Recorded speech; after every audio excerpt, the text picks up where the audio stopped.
Alright, this is a pretty bad one. It's probably the most distasteful storyline that wrestling has ever attempted. And I've told you stories about raping dead corpses, so it's pretty bad. The Road Warriors, also known as the Legion of Doom, every league, every federation they competed in, over a multi-decade career, they dominated everywhere they went. They won every title.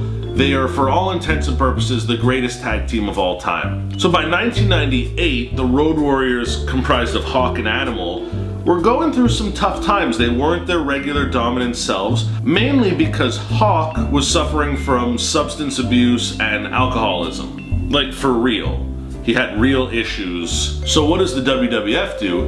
They decide they're gonna work this into the angle. So they write it so that Hawk suffers from substance abuse problems and he's got some demons and he's messing up matches and he's stumbling down to the ring and tripping over himself, and they essentially turn this one-time like mega tough guy, muscle-bound warrior into like a bumbling drunken buffoon. In order to get themselves back on track, they add a third member to the Legion of Doom, Puke, who eventually turned into Droz, but first he was Puke because he was able to puke on command.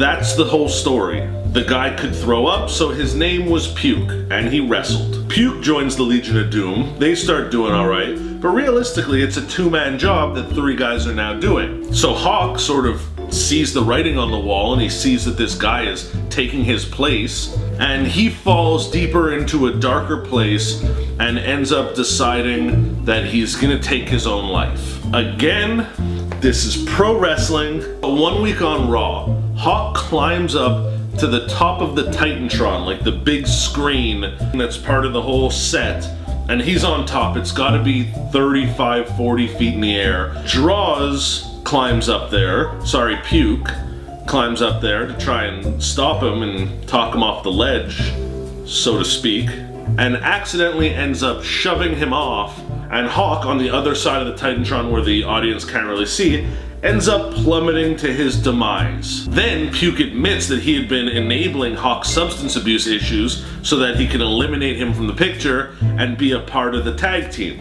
So let me get this straight. His motive for murdering someone was to replace them in a wrestling tag team. It's crazy how in wrestling nobody really gets tried with anything. Like, he fully admits to murdering someone, fully premeditated murder, and the only repercussion is that he's now Animal's new tag team partner. It's no surprise that the Road Warriors / Legion of Doom left the WWF almost immediately after that storyline and wanted no part of working with that company anymore.